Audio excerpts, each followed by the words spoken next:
Welcome to Pinoy Economist the podcast. I'm your host, Henry Perlio, a economics student from AMA University, and let's talk about deep analysis on everyday social issues, where we can talk about economics, politics, and technology advancement, and how others are affected in our society.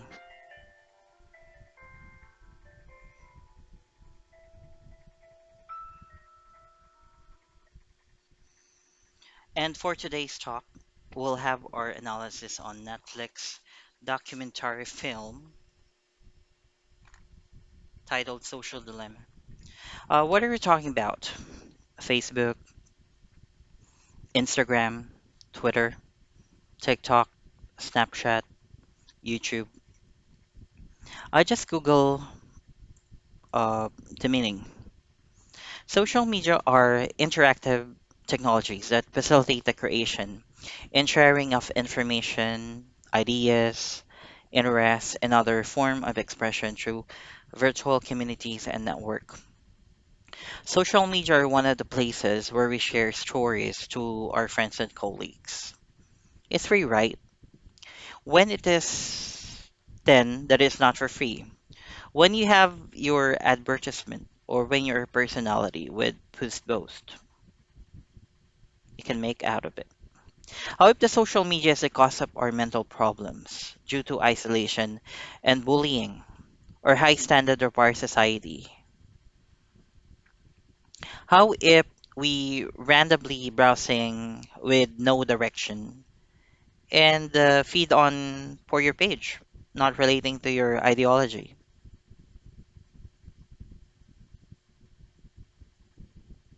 not the product we're looking for, or false information. Here's one of the quotes that I heard. If you're not paying for the product, then you are the product. When I think about it, it's not free at all. Then that is when our lives is compromised. When watch about the docu, these developers and managers admit social platform extract data and sell it to advertising company. Have you heard about the investigation in Mark Zuckerberg on US court about the Oxford Analytica scandal? If Facebook is selling our data to third party, what is the moral responsibility of this data analytics? What is the law on electoral manipulation, fraud, civil war, scandal? I just captured one of the quotes of the developer. If you're not paying for the product, then you are the product. How much quality time we have with our loved ones versus being glued to our phones? To be honest, we have the app and the upload for free to share.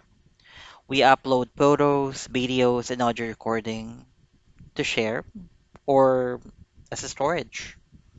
But look what's happening since they know our behavior by artificial intelligence that can senses uh, our data. They can predict the market. And the social media platform can sell the certainty that you can buy your sales or fame to ordinary users. Here is a pattern they engage us is to use their apps. That's first. They make sure of their growth by activity or number of followers. They're advertised, and that's where they can certain make sure that the certain demographic will know about the products or services based upon the algorithm, and this is how people are manipulated. Social media is like a drug. Are you famous in real life? Well, in social media, you can have the fake fame. The admiration you never had by liking your posts or sharing your comments. But what is real? Is this the organic admiration or a credits we can use outside work? One of the topics discussed about is the Pizzagate. So they can make sure that you have different opinions.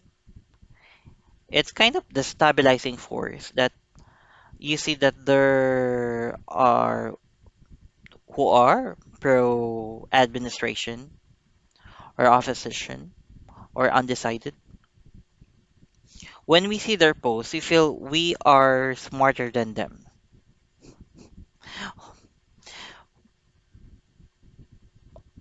Are we going to use by this influencer to be polarized? We forget to know about real social issues like gender, war, drugs, inequality, inflation, and crime. After I watch the video, I think about it. Here is my suggestion. Take note. Number one, think before you click. Number two, think what we share on social media. Number three, know the truth. Number four, be aware and report the malicious activity on social media. By the way, this is Henry Perlio. Thank you for listening to my podcast.